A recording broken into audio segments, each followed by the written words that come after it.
guys, welcome to Amity Tracks, and welcome to the second video in our Van Morrison series. If you missed our first video, I highly recommend you go check that out. It's kind of the introduction to Van, and we address the issue, as a controversial artist, what place does politics have in music and in art? Does it bother you or not? And whether when an artist brings in their politics, either in their songs or ranting on stage or whatever, because Van Morrison has been kind of politically divisive in recent years, and we just kind of delved into all the controversial aspects of Van Morrison. We also covered very briefly Them, his first real band that got attention, and so we talked about that as well. So this video, we're going to start into the album ranking, the studio album ranking. Like I said in the last video, we're going to be covering his 20th century output. In this video, we're going to go from number 26 to number 11. That's kind of the plan. I was going to cover compilations, kind of tack it on at the end, but I think it'll be enough to do the countdown. So I think what I'm going to do is 26 through 11, and then the next video will be the top 10. And then I'm probably going to tack on another Van Morrison video to cover compilations and live albums, because he has some essential ones, and I don't want to be rushing through those at the end of a video. So anyway, that's the plan.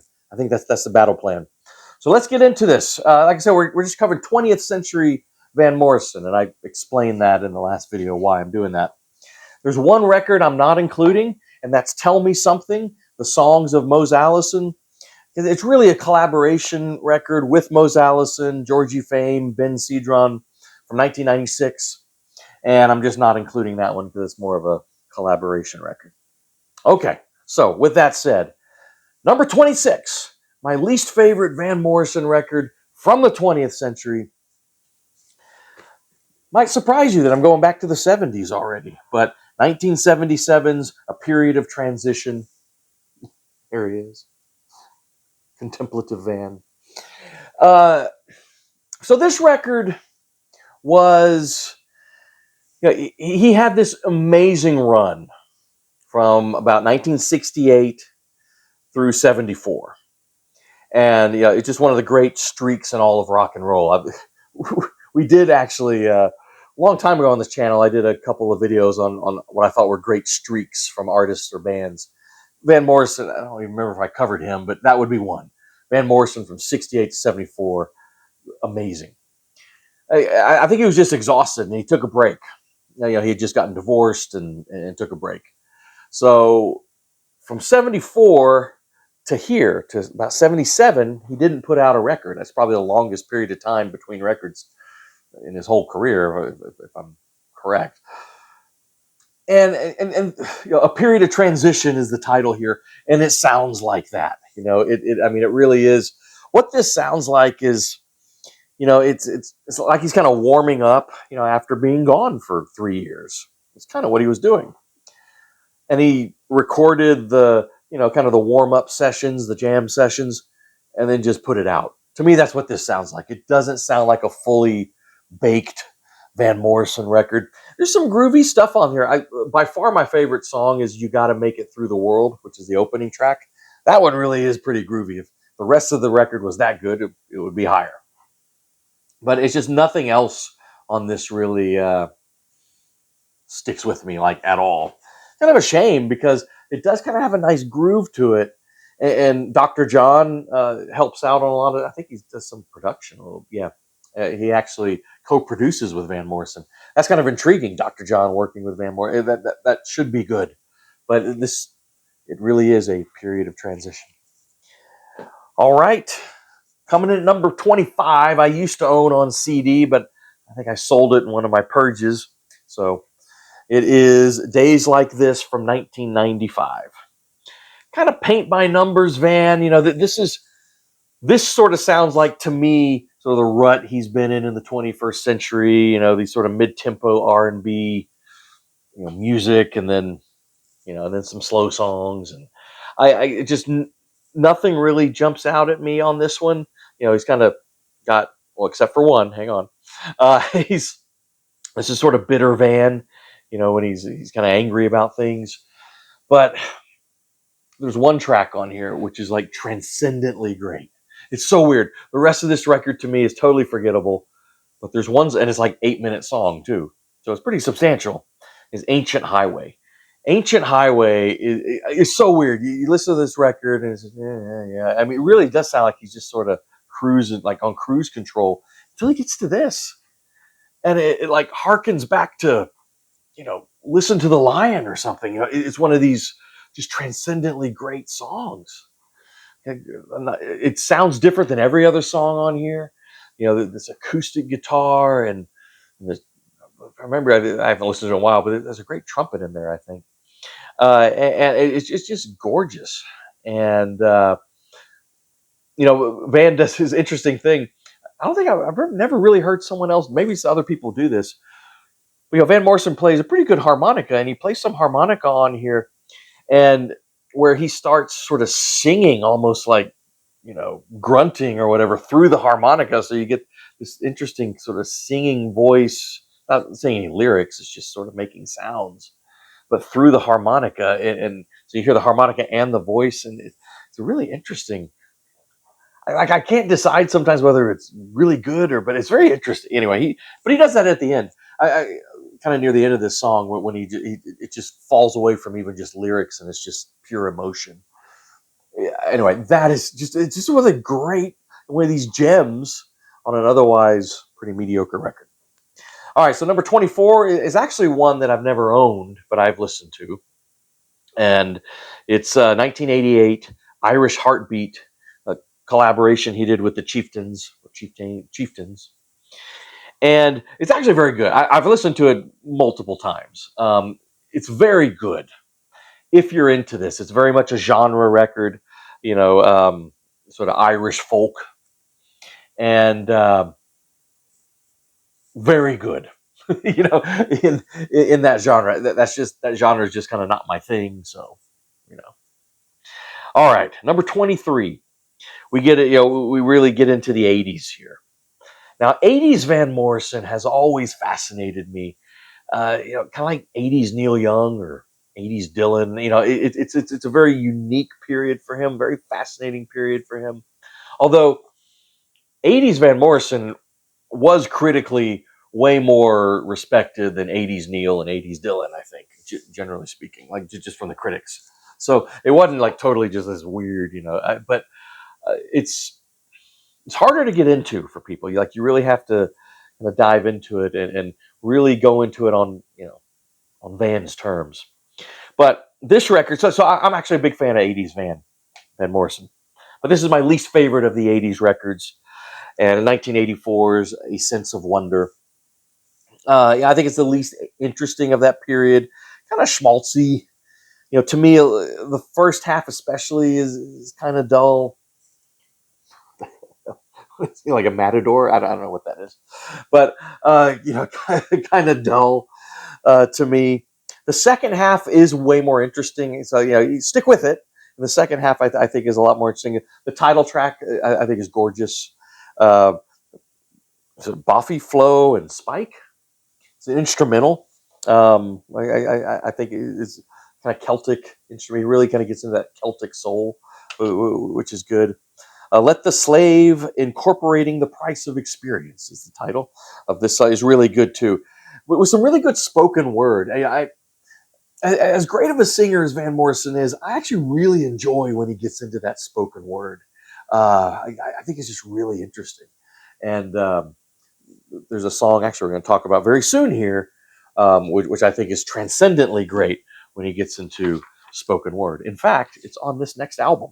So at number 22, I have from 1991, double album, Hymns to the Silence. Now, some of you guys, this might be a little hot take. So some of you guys may have this way higher. In the late 80s and early 90s, there was this kind of period there where he really did have kind of this creative and critical resurgence, sort of a mini renaissance, and this was right in the middle of that. Or actually, no, kind of near the tail end of it. And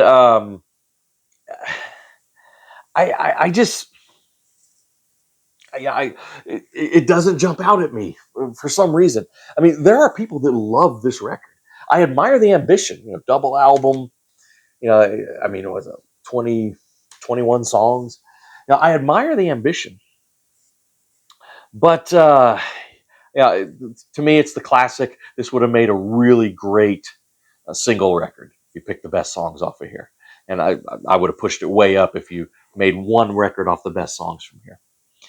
You starting to get a little cranky Van Morrison here, but there's some good stuff here. Hymn to the Silence is nice. Carrying a Torch, I think, is gorgeous. I Need Your Kind of Loving is beautiful. Kind of harkens back to a little bit of 70s feel. But I don't know. Stuff like Professional Jealousy, the opener, very much sort of cranky Van, railing at the music industry as he often does. The transcendent song on here is On Hindford Street. On Hindford Street would be in my top 10 of Van Morrison songs. I love On Hindford Street. And it's all spoken word. It's just this bed of synthesizers, very little guitar in there, and Van Morrison just speaking. He has such a great voice for kind of reciting poetry, really. And it is just, to me, it is a top-notch Van Morrison. It is mesmerizing. If you never listened to that, I honestly, in my opinion, you can kind of skip this record, but that song, On Hindford Street, Van Morrison does a lot of kind of getting into the nostalgia, reminiscing. And this is just one of the most beautiful songs I've ever heard of just sort of remembering his youth. Very vivid. I mean, amazing lyrics. It's just, the whole thing is mesmerizing. But for me, again, that is a transcendent moment on an otherwise, it's kind of hard for me to get through that whole record, honestly, the double album. Number 21, I have the one that came right after this, I believe. All right. Yeah, I think it's the one that came right after it. I'm going to double check because it's going to bother me if it's, yeah, I'm correct. Too Long in Exile. Too Long in Exile. There's more Grumpy Van on here, from 1993. Big Time Operators, more talking about how much he's been screwed by the music industry. But otherwise, yeah, this is good. It's a little long. It's like 15 songs. Sort of it falls into the trap of the Too Long CD era. I think this could have been a really much better, tighter, maybe 10 or 11 song record. But he really kind of goes back to some blues and R&B. Great covers. Lonely Avenue. Was it Ray Charles? I think originally did that. I think fantastic. Good Morning Little Schoolgirl. Everyone covered that at one point. Artists of this vintage, and that's good. There's some cool duets with John Lee Hooker.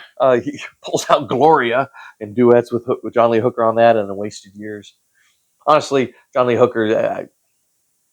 I think Hooker's. It's cool his presence there, but I think John Lee Hooker's contributions. I don't know. I think at this point John Lee Hooker was a little too old, and there's almost sort of some improvisation that he just wasn't great at that age. So Van was still very good at it. But anyway, this is interesting.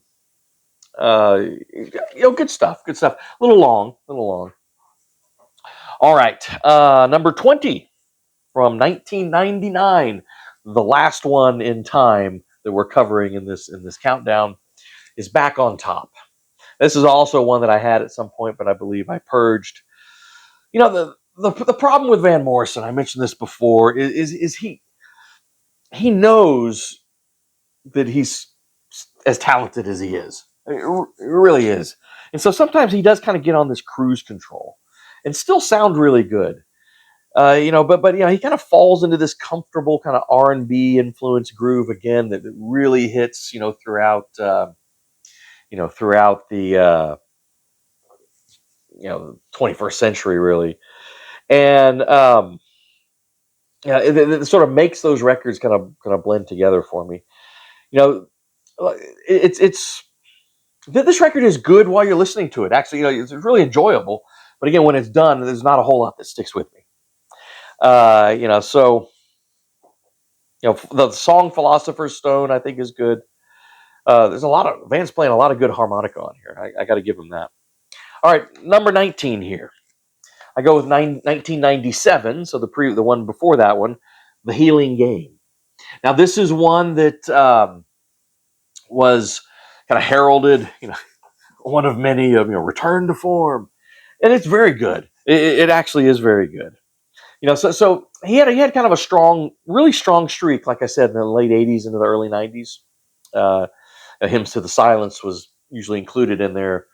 I don't hold that high as high, but you're going to see some of the other ones during that period I really like a lot.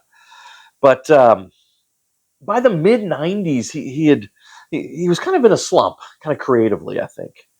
And he kind of took refuge in doing that record I told you I wasn't covering, where he's doing the Mose Allison songs. And then he does kind of a jazz covers song, which actually I really like. We'll talk about that soon. But he sort of retreats into kind of where he's comfortable doing those kind of classic jazz songs and Mose Allison songs, and it seems like he sort of recovered his creative juices, his creative fire to make this record. This was very well reviewed when it came out. I think it's good. At points, very good. I don't think it's as great as a lot of people, I guess, thought. At least a lot of critics thought it was at the time. But there's some interesting twists and turns on here. The opener, I think, is really strong. Rough God Goes Riding is really good. Fire in the Belly is cool. What else? Piper at the Gates of Dawn, I think, is good. Burning Ground is good, but except for I forget the guy's name, but he lets one of his band members kind of sing part of it, which to me doesn't do it for me at all. The Healing Game, the title track is good. This is a good record. It's a good record. A good kind of latter day Van record. I don't think it's amazing though. All right. Let's see. What's next? Let's get into the 80s here a little bit. Number 18 is one that a lot of fans really, really like. And I think it's good. I don't love it all the way through, but I think there are some transcendently great, beautiful moments on here. And that is from 1986, No Guru, No Method, No Teacher. Like I said, a lot of like really diehard Van Morrison fans love this record. I've seen some of them refer to it as a masterpiece. I don't go that far, but I think there are some individual songs that reach that level. Really strong on the nostalgia, kind of, but again, sort of looking back on his life and growing up, and just real strong stuff. Got to Go Back, is one of those. Oh, the Warm Feeling, I think, is one of the most beautiful songs in his entire. Just is a gorgeous song. In the Garden, also, you get some Grumpy Van on Thanks for the Information, but I really like that song though. It's pretty good.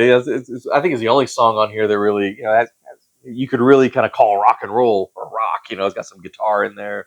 That one's good. The rest of this is something else entirely. Mostly very peaceful and wistful. I mean, I recommend some of you guys trying this out if you haven't, because there are people that absolutely love it. I absolutely love some songs on here. Not the thing all the way through. Okay. So coming to 17. Let's go back into the 70s here. Number 17. This is one that I really wanted to love more than I do. But it's 1978's Wavelength. And it's a record that followed a period of transition, much stronger than that record. I don't know. Some people refer, so I think I've seen him refer to this. This is my rock record. Sort of or straight up kind of rock pop. Maybe so. But I just don't think the songwriting is that inspired all the way through. There's some great songs on here. The title track, I think, rocks. I love that sort of circular synth intro, and then that acoustic guitar comes in, then the drums come. That is a great rock song. Wavelength. Hungry for Your Love is great. I seem to remember that was used in a couple movies. It's been on some soundtracks and stuff. That's a good song. Yeah, I mean, there's good stuff, and I think characterizing this probably is one of his more straightforward, just sort of, rock pop records, I guess. As pop as he gets. I don't know, but yeah, I don't love it all the way through though. Okay, number 16. This is one I'm probably going to need to reevaluate at some point. Whew, and critics are split on it. But it's really experimental. I mean, this is one where you really need to enter on Van's terms. This is 1980s Common One, and it's kind of free jazz in some places. Lots of solo trumpet and sax. A lot of sort of jazz influence on here, but it's not like kind of bebopping along. I mean, it's very contemplative. That there's only there's 5 songs on here. Oh, 6. There's 6 songs on here. 2 of them are like 15 minutes. Really sort of expanding and exploratory. Those 2 big ones are "Summertime in England" and "When the Heart is Open," and those are really the centerpieces of this record. "Summertime" references a lot of these poets that Van Morrison loves. It's just not not really sort of lyrics for the common man, definitely. And it's you've I don't know. I'm struggling for words here. I've got to explore this more. I really have to explore this more. The closer, "When the Heart is Open," really reminds me of like Miles Davis. Like "In a Silent Way." It's really that kind of vibe and mood. Very interesting ride, but you got to completely go in on Van's terms. I mean, for me, the kind of the catchiest song that just kind of casual fans can get into is "Satisfied." That's kind of a nice little kind of funky groove. But man, the rest of this is, I don't know. Even thinking about it and talking about it, this probably should be higher. Maybe this is one I need to really explore more than I have. All right, number 15. Go back to the 80s here, 1987. Poetic, "Champions Compose." Very serious band. But Poetic, "Champions Compose." Van Morrison is a really good saxophone player. I mean, he plays sax. Like on the opening number, "Spanish Steps," which is an instrumental. He's playing some really nice saxophone on there. And some of this verges a little bit almost like smooth jazz, almost a little easy listening, but it's not. It's not. This is one on close listening. There's a lot more going on there. "I Forgot That Love Existed" is a great song. "Sometimes I Feel Like a Motherless Child." Gorgeous. There's yeah. "Did Ye Get Healed?" "Did Ye Get Healed?" Oh man, is great. "Queen of the Slipstream." It's kind of a minor hit. Yeah, there's some real good stuff on here.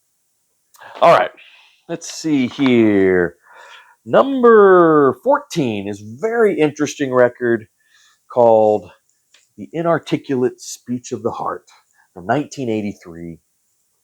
Uh, this one is tough for me because there are some bad songs on here, in my opinion, mixed with just some moments of transcendent beauty. That's why his 80s are so interesting to me. It's kind of this new age Celtic sound. I mean, this really has a lot of synthesizers on here. If there's anything that's sort of dated from the 80s, it's kind of this one. But he really goes all in on it, you know. And there's 4 instrumentals on here. I'm actually a big fan of Van Morrison's instrumentals. I think they're beautiful. Yeah, and there's some really good instrumentals on here. "Celtic Swing," I think, is gorgeous. The title track, well, there's part 1 and part 2 of the title track, but "Inarticulate Speech of the Heart" part 1, instrumental, is beautiful. "Inarticulate Speech of the Heart" part 2, there's some lyric, has vocals, and is beautiful. What's that song on here? The where the street, I always get it mixed up with the U2 title. Oh, "The Street Only Knew Your Name." The good song, but actually on the Rarities collection, "Philosopher's Stone," there's a much better version of that song on there. Yeah, "Rave On John Donne," really interesting. Yeah, there's, like I said, this one's tough for me because there's some songs that I do not think are very good on here, but then there's just gorgeous songs on here too. All right, number 13 is a very interesting pick for me. Kind of high, some of you might think, but from 1995. How long has this been going on? How long has it been going on? With Georgie Fame and Friends. This is like a kind of a classic, just a vocal jazz cover album. Most of these are covers.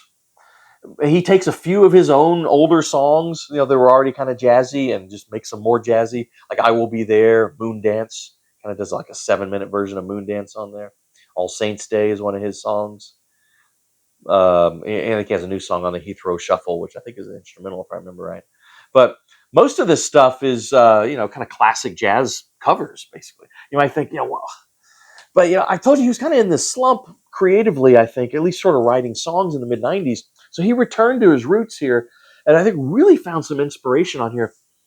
This one, this is just a fun record. He's got a killer band on here. This is like really good jazz, and Van knows what he's doing.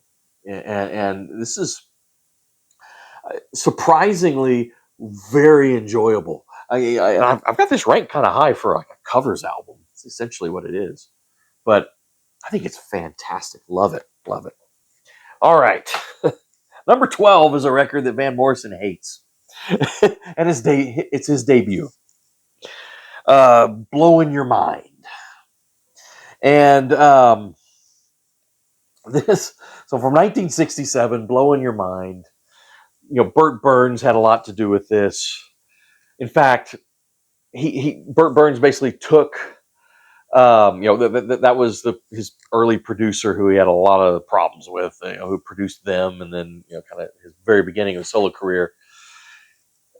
Burns basically took some songs from these sessions he was doing and put out this record without Van Morrison's consent, and obviously the cover art, the title, "Blowin' Your Mind," Van hates, because he had nothing to do with the art, the title, putting this record together.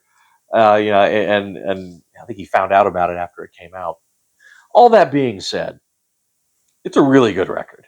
It really leans on kind of that his love of the sort of R&B, blues, but also some rock on there. Really good stuff. Really good stuff. There are actually "Who Drove the Red Sports Cars" is a good song, and "Goodbye Baby, Baby Goodbye," it's credited to Burt Burns, is good. But there are two songs on here that are really important. One is "Brown Eyed Girl." I never want to hear "Brown Eyed Girl" again. That song is, it's a good song, but it's like the only song some people know from Van Morrison. The guy has like 47 records, but name a Van Morrison song, "Brown Eyed Girl." The only song the radio plays, most of the time. You go to a wedding or whatever, they're gonna play Van Morrison. It's that song. He has like so much more stuff, but so I don't know. I get sick of that song. But for me, the 10-minute TB sheets, that indicates what is coming. That indicates the depth of this artist. TB sheets is harrowing.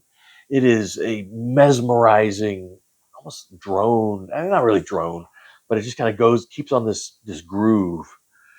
And he kind of comes back and forth between sort of talking and singing. And he's his from listening to it, it's like his girlfriend has tuberculosis, and he's sort of feeling guilty, but he doesn't really want to stay in the hospital and stay with her because he just wants to get away. It's almost this stream of consciousness. It's so brilliant, really is good. Yeah, so TB sheets, of course, "Brown Eyed Girls" on here.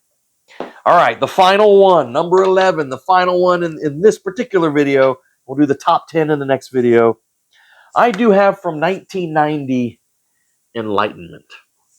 This is fantastic. I mean, right in the middle of that kind of late 80s, early 90s little sort of mini resurgence he had. This is great. This is one of the first Van Morrison records I really got into, actually.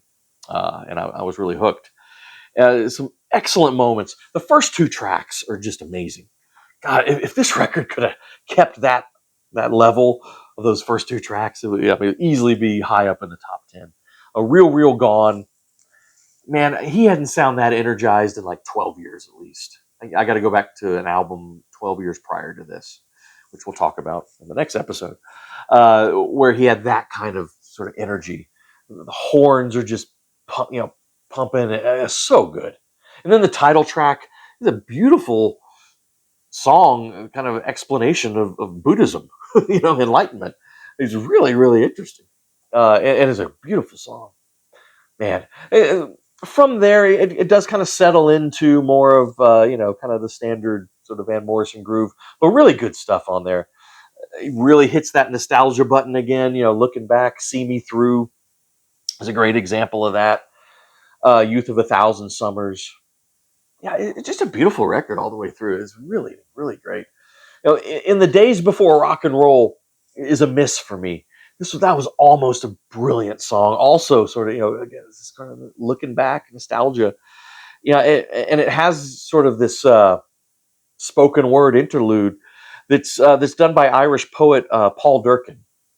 And Durkin's delivery is really idiosyncratic, and it's really affected. It's kind of a strange cadence and strange voice. I don't know, it just bothers me. Like if Van Morrison had done that spoken word part like he does on Hindford Street and some of these other songs, that would be one of his great songs, I think. But it's just, I appreciate, because he co-wrote it with Durkin. So yeah, I appreciate it. It's kind of cool that have this poet in there. But I just wish Van had done the spoken word part in there. 'Cause I love the part that he sings, and the lyrics are awesome. It's like 6-minute songs. So it really gets in this great groove and feel. But I just wish Van had done the spoken word. But anyway, Enlightenment from 1990, number 11. This is a beautiful record. It really is a beautiful record. Well, all right, guys. What do you guys think so far? Have I gotten it right or have I gotten it wrong? You guys tell me. Number 26 through 11. And so next episode, we will dive into the top 10, my top 10 Van Morrison records. I know you probably know what's left. There's a lot from that 68 to 74 streak, obviously. But, there's a couple from I think, here, I'm actually looking at it here. There's several outside of that streak. Is it one from the 80s? Yeah, there's still one from the 80s in there. Yeah, and there's one from 79. Yeah, so there's some other stuff in there. So let's talk in the comments, and we'll see you next time for the top 10 of Van Morrison, or my top 10. See you next time.